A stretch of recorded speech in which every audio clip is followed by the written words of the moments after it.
तो अब हम लोग देखने वाले हैं डॉकर कंपोज को। दोस्तों ये भी एक बहुत ही ज़्यादा इंपॉर्टेंट टॉपिक है।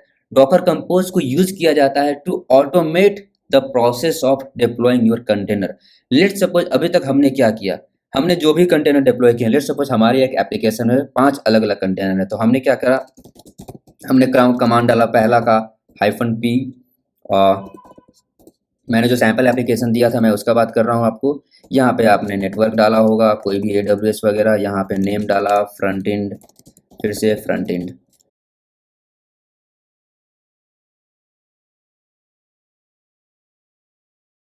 ओके, तो मान लीजिए हम लोग फिलहाल अपने एप्लीकेशन को रन करने के लिए जो सैंपल अपने ऐप हमने दिया था, वो ऐप रन करने के लिए 5 अलग-अलग कमांड हमें क्या करना पड़ रहा है, रन करना पड़ रहा है, तभी ये पाँचों के पाँचों कंटेनर अप हो रहे हैं। फिर उसके अलावा बहुत सारे डिपेंडेंसीज़ होते हैं आपके एप्लीकेशन में। हो सकता है आपका पहला एप्लीकेशन दूसरे पे डिपेंडेंट हो, मीन्स सेकंड जब तक क्रिएट नहीं हो तब तक पहला कंटेनर क्रिएट नहीं हो सकता है। तो ऐसे डिपेंडेंसीज़ हैं, उसके अलावा आप जाओगे तो बहुत ही अलग-अलग टाइप के कंपोनेंट होते हैं आपके एप्लीकेशन में। तो जब बहुत सारे कंपोनेंट मीन्स बहुत सारे कंटेनर्स को अप करना हो with all dependencies and all, तो कभी भी मैनुअल अप्रोच को फॉलो नहीं करना चाहिए, because there are chances of human error. Apart from that यहाँ पे मेहनत भी बहुत है। आपको अलग अलग आप क्रिएट करो, अगर आपको डिस्ट्रॉय करना है तो अलग अलग डिस्ट्रॉय करो, आपके पास सीक्वेंस होना चाहिए कि इस पर्टिकुलर सीक्वेंस में डिस्ट्रॉय करो या क्रिएट करो।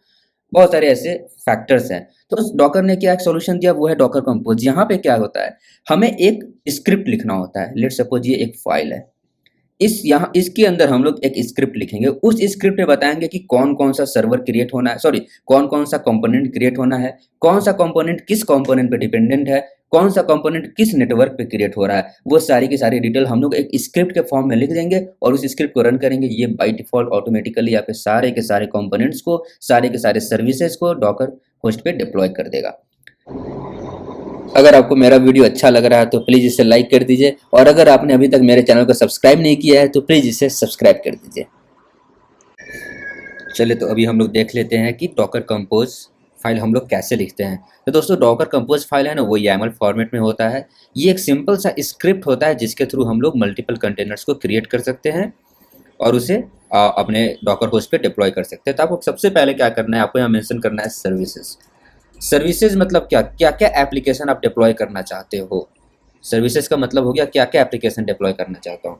मीन्स मेरा जैसे ये कंप्लीट एप्लीकेशन है जिसमें 5 कंपोनेंट है, 5 मल्टीपल सर्विसेज है, front end, Redis, back end, Postgres और डैशबोर्ड। तो ये सारे के सारे 5 डिफरेंट डिफरेंट सर्विसेज हमें यहाँ मेंशन करने हैं। सबसे पहला मेरा क्या सर्विस है, सबसे पहले मेरा क्रिएट होना चाहिए फ्रंट एंड। जब फ्रंट एंड क्रिएट हो जाए उसके बाद मेरा क्रिएट होना चाहिए रेडिस। एक्चुअली मेरा जो एप्लीकेशन के जो पांचों कंपोनेंट है ना, वो उनका थोड़ा बहुत एक दूसरे पर डिपेंडेंसी है। तो ऐसा होना चाहिए कि पहले ये कंपोनेंट क्रिएट हो, उसके बाद ही दूसरा कंपोनेंट क्रिएट हो। जब तक पहला दोनों कंपोनेंट क्रिएट ना हो तब तक थर्ड कंपोनेंट क्रिएट नहीं हो। तो उस टाइप का डिपेंडेंसी है। तो वो भी कैसे करना है, डिपेंडेंसी कैसे क्रिएट करना है बाय यूजिंग डॉकर कंपोज, वही मैं आप लोगों को बताऊंगा। तो यहाँ पे हम लोग को पहले 5 सर्विस मेंशन कर देते हैं। दोस्तों ये सर्विस का नाम है, ये आप जो चाहे वो दे सकते हो। तो एक हो गया फ्रंट एंड, एक हो गया रेडिस, तीसरा मैं सर्विस का नाम देना चाहता हूँ बैक एंड, चौथा मैं सर्विस का नाम देना चाहता हूँ पोस्टग्रेस।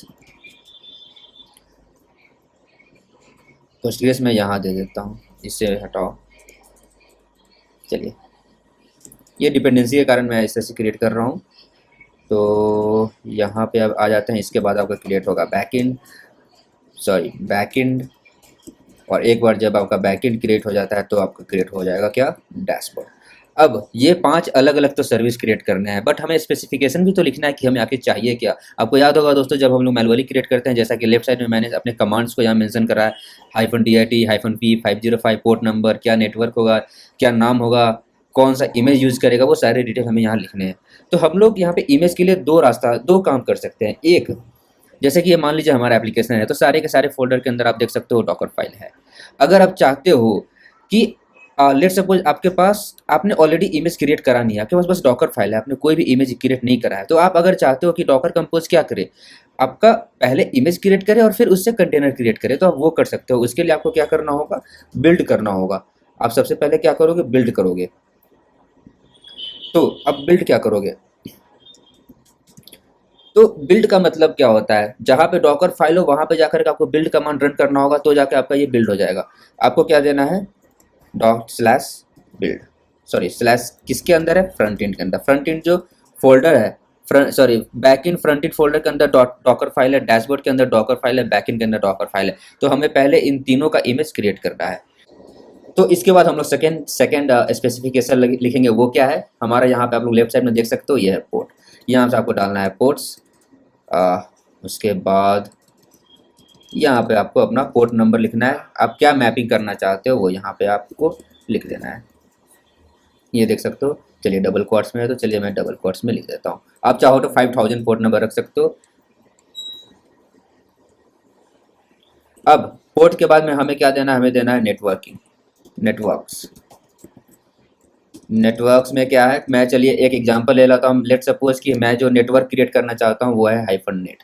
अब इस तरीके से हमारा जो फ्रंट एंड है वो क्रिएट हो जाएगा। यहाँ पे क्या होगा, ये पहले डॉकर फाइल से इमेज बिल्ड करेगा, उसके बाद उस कंटेनर को रन करेगा। अब सेम हम लोग देखते हैं रेडिस में। रेडिस में क्या है, हमें डायरेक्ट इमेज लेना है। आपको याद होगा हम लोग डायरेक्ट ऑफिशियल इमेज उठाते हैं, तो ऑफिशियल इमेज का नाम आप यहाँ से सीधा डाल दो रेडिस, दैट्स इट, और कुछ नहीं करना है। हम लोग पोर्ट असाइन नहीं करते हैं, कोई बात नहीं, हम लोग नेटवर्क असाइन करते हैं। तो आपको नेटवर्क यहाँ से ऐसे करना है और यहाँ पे स्पेस दीजिए। यहाँ पे आपको नेटवर्क का नाम चलिए नेट है। सेम नेट में सेम आपको पोस्टग्रे के साथ होगा। यहाँ भी आपको इमेज क्या करना है, फाइंड करना है। ऑफिशियल इमेज यहाँ से आपको इस्तेमाल करना है। उसके बाद इसका भी हम लोग क्या देंगे, नेटवर्किंग देंगे, नेटवर्क्स देंगे। नेटवर्क्स में क्या है, हाइफन नेट। सेम करने वाले हैं हम लोग बैकएंड के साथ। तो बैकएंड में क्या करना है, हमें एक्चुअली में बिल्ड करना है। यहाँ पे हम लोग देंगे ./ और क्या है हमारा बैकएंड फोल्डर का नाम है। इसके अंदर जाकर के उसे वो बिल्ड कर लेगा। फिर आपको बैकएंड में कोई भी पोर्ट असाइन नहीं करना है, हमें बस नेटवर्क असाइन करना है। तो इसी तरह से नेटवर्क दो आप, यहाँ से हाइफन दो, ये हो गया .net, ये हो गया नेट। यहाँ पे आके डैशबोर्ड क्या करना है, हमें डैशबोर्ड भी बिल्ड करना है। तो डैशबोर्ड भी डायरेक्ट हम लोग फोल्डर का नाम यहाँ से दे सकते हैं। ये एक बार हो जाए, इसके बाद हम लोग क्या करेंगे, नेटवर्क्स भी देंगे। नेटवर्क्स क्या हो गया हमारा, नेटवर्क्स होगा नेट। यहाँ पे दोस्तों नेटवर्क्स के अलावा हमें देना है पोर्ट नंबर, बिकॉज डैशबोर्ड को भी हम लोग, डैशबोर्ड भी हमारा यूआई है जो कि हम लोग एक्सेस करने वाले हैं। तो इसको हम लोग दे देते हैं पोर्ट्स में क्या देंगे, 3000 पोर्ट पे रन कर रहा है हमारा, तो 3000 पे ही हम लोग यहाँ भी एज इट इज रन करा देते हैं। एक बार जब ये क्रिएट हो जाए ना दोस्तों, तो आपको अलग से यहाँ पे देना होता है नेटवर्क्स। इस वाले स्टेटमेंट से आपका जो नेटवर्क है वो क्रिएट हो जाता है। बस ये नेटवर्क का नाम है नेट कॉलन। तो ये आपका कंप्लीट डॉकर कंपोज फाइल हो गया। आप लोग देख सकते हो, बस ये एक सिंगल फाइल से हमारा कंप्लीट स्टैक क्रिएट हो जाएगा, हमारा कंप्लीट एप्लीकेशन क्रिएट हो जाएगा। बट आपको जैसा मैंने बोला था, मेरा जो एप्लीकेशन है वो डिपेंडेंट है, वहाँ पे डिपेंडेंसीज हैं between all the containers, between ये ऑल फाइव कंटेनर्स। तो हम लोग डिपेंडेंसीज कैसे क्रिएट करेंगे, तो फ्रंट एंड का फिलहाल किसी में कोई डिपेंडेंसी नहीं है और रेडिस का फिलहाल किसी में कोई डिपेंडेंसी नहीं है। बस ये दोनों सेम नेटवर्क में होना चाहिए, तो वो ऑलरेडी दिया हुआ है। अब आते हैं पोस्टग्रेस। पोस्टग्रेस का डिपेंडेंसी होना चाहिए, ये तभी क्रिएट हो जब रेडिस क्लस्टर क्रिएट हो। तो आप लोग यहाँ मैं दे सकता हूँ डिपेंड्स। तो डिपेंडेंसी को डिफाइन करने के लिए हम लोग डालते हैं डिपेंड्स ऑन, और यहाँ पे क्या, तो मैं ये डिपेंडेंट है रेडिस पे। ये एक बार रेडिस क्रिएट हो जाए उसके बाद ही पोस्टग्रेस क्रिएट होगा। उसके बाद हमें कुछ इन्वायरमेंट वेरिएबल्स भी देने होते हैं पोस्टग्रेस में, बिकॉज पोस्टग्रेस में आपका यूजर नेम होगा, पोस्टग्रेस में आपका पासवर्ड होगा। तो जो मैंने already Docker compose file create करा है, यहाँ पे मैंने इन्वायरमेंट वेरिएबल्स ये ऐड करा है। तो चलिए इसी में कॉपी पेस्ट कर देता हूँ। बस ये हमारा हो गया क्या, इन्वायरमेंट वेरिएबल्स। उसका ये नेटवर्क हो गया। तो इससे हमारा पोस्टग्रे भी क्रिएटेड हो गया। अब जो बैकएंड है वो डिपेंड करता है रेडिस और पोस्टग्रे पे। जब एक बार रेडिस और पोस्टग्रे क्रिएट हो गया उसके बाद ही आपका बैकएंड काम करेगा, बिकॉज बैकएंड का काम यहाँ पे क्या है दोस्तों, बैकएंड आपके रेडिस के डेटा को कॉपी करता है पोस्टग्रे में। मीन्स बैकएंड क्रिएट होने से पहले रेडिस और पोस्टग्रेस अवेलेबल होना चाहिए। तो यहाँ पे भी हम लोग ऐसे डिपेंड्स ऑन स्टेटमेंट लगा सकते हैं। डिपेंड्स ऑन क्या चीज़ पे डिपेंड करता है हमारा, पहला डिपेंड करता है रेडिस पे, सेकेंड डिपेंड करता है हमारा पोस्टग्रेस पे। तो ये हमारे बैकएंड का डिपेंडेंसी हो गया। फाइनली आता है हमारा डैशबोर्ड। डैशबोर्ड आपको कैसे डेटा शो करता है, जब आपका डेटा पोस्टग्रे में एक बार कॉपी हो जाए उसके बाद डैशबोर्ड पे वो डेटा शो होता है। तो डैशबोर्ड भी तभी क्रिएट होना चाहिए जब आपका पोस्टग्रेस क्रिएट हो जाए। डिपेंड्स ऑन, इसका डिपेंडेंसी क्या है दोस्तों, इसका डिपेंडेंसी है पोस्टग्रेस। तो ये तभी क्रिएट हो जब ये पोस्टग्रेस क्रिएट हो। तो ये दोस्तों हमारा टोटल डॉकर कंपोज फाइल है जो आप लोग देख सकते हो। ये कंपोज फाइल क्रिएट करो और इसे आप रन करो, ऑटोमेटिकली सारे के सारे कंटेनर्स ऑटोमेटिकली क्रिएट हो जाएंगे, आपका एप्लीकेशन रन करने लगेगा। तो आप लोगों ने जो भी मेरा ये क्या कहते हैं, मेरे रेपो को जो क्लोन करा होगा आपने, आपको यहाँ पे डॉकर कंपोज फाइल मिलेगा। आपको सिंपल सा ये कंपोज फाइल रन करना है। अब मैं इसे समझा देता हूँ। वहाँ पे आपको याद होगा मैंने फ्रंट एंड को बिल्ड किया था, बैक एंड को बिल्ड किया था और डैशबोर्ड को बिल्ड किया था। यहाँ पे मैंने बिल्ड नहीं किया, यहाँ मैंने इमेज बनाया है। ये इमेज क्या है, ये एक्चुअली सेम डॉकर फाइल को मैंने बिल्ड किया है, उससे इमेज क्रिएट करा है जिसका नाम मैंने दिया है पोल हाइफन फ्रंट एंड, और उसे मैंने अपने मेरा जो डॉकर हब का अकाउंट है वहाँ मैंने पुश कर दिया, और ये सारे के सारे इमेज पब्लिक है। इसीलिए डायरेक्ट इमेज देने से मैं ये कंटेनर क्रिएट कर सकता हूँ। ये आप लोग भी कर सकते हो, बिकॉज ये तीनों के तीनों इमेज जो है वो पब्लिक इमेज है। तो मैंने ऑलरेडी इमेज बना रखा है, इसलिए यहाँ पे मैंने इमेज दिया है। अगर आप चाहो तो आप बिल्ड दे करके न्यूली इमेज क्रिएट कर सकते हो विथ डॉकर हाइफन कंपोज। तो उसका कमांड क्या है, यहाँ पे हमारा डॉकर कंपोज फाइल है, आपको बस डालना है Docker space compose space up hyphen D, बस, और कुछ नहीं। तो ये क्या कर रहा है, सबसे पहले देख लीजिए आप, पुलिंग, फ्रंट एंड को पुल किया, बैक एंड को पुल किया, ये सारे के सारे इमेजेस को पुल कर रहा है, बिकॉज वो मेरे डॉकर हब पे अवेलेबल है, ना कि मेरे लोकल मशीन पे। तो ये सारी के सारी चीज़ों को पुल किया, उसके बाद उससे वो एप्लीकेशन को क्या किया, आपके एप्लीकेशन को रन किया। फाइनली हमारा जो सारा का सारा जो भी कंटेनर है वो सब कुछ क्रिएट हो चुका है, वो सब कुछ रन हो चुका है।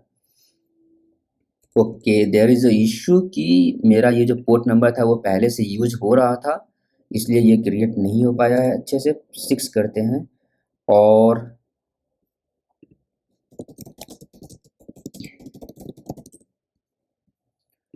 फिर से इसे हम लोग क्या करते हैं, रन करते हैं, डॉकर कंपोज अब हाइफन डी। चलिए, इस पर क्या हुआ, हमारे सारे के सारे कंटेनर्स क्या किए, रन करने लगे। हम लोग चाहे तो इसे देख सकते हैं डॉकर पीएस, आप लोग देख सकते हो डॉकर पीएस पे बहुत सारे कंटेनर्स है जो कि रन कर रहे हैं।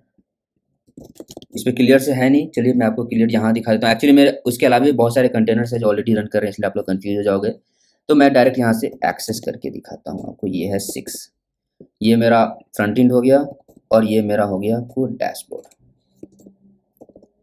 ये मेरा हो गया डैशबोर्ड, यहाँ पे आपको रिजल्ट मिल रहा है। तो जैसे यहाँ मैंने चलो AWS सेलेक्ट किया, आपको यहाँ क्या होगा, AWS 100% हो गया। जैसे ही मैंने एज्योर सेलेक्ट किया, आपका क्या हो गया, एज्योर 100% हो गया। तो ये था हमारा एप्लीकेशन जिसे कि हमने डॉकर कंपोज फाइल से डिप्लॉय किया है। It's very easy. अब हम लोग चाहे तो डॉकर कंपोज को डिस्ट्रॉय कैसे करेंगे, तो डाउन। आप लोग देख सकते हो दोस्तों, 5 एप्लीकेशन है, कितने आसानी से सारे के सारे एप्लीकेशन मैंने डाउन भी कर दिया और मैंने अप भी कर दिया। आप लोग देख सकते हो ये अब एक्सेस नहीं हो रहा है। So this is the benefit of Docker compose file. इसके बाद दोस्तों हम लोग एक लास्ट टॉपिक डॉकर का देखने वाले हैं, जो कि होगा हमारा डॉकर वॉल्यूम, जहाँ पे हम लोग देखने वाले हैं कि डॉकर अपने वॉल्यूम्स को कैसे मैनेज करता है। फिर हम लोग जंप करेंगे ऑर्केस्ट्रेशन पे, जहाँ पे स्वार्म और AWS ECS हम लोग देखने वाले हैं। तो इस वीडियो के लिए इतना ही गाइज। आई होप कि आपको ये वीडियो पसंद आया होगा। प्लीज़ इस वीडियो को लाइक कर दीजिए, शेयर कीजिए, और अगर आपने सब्सक्राइब नहीं किया तो प्लीज़ मुझे सब्सक्राइब कर लीजिए। Thanks a lot guys, bye bye.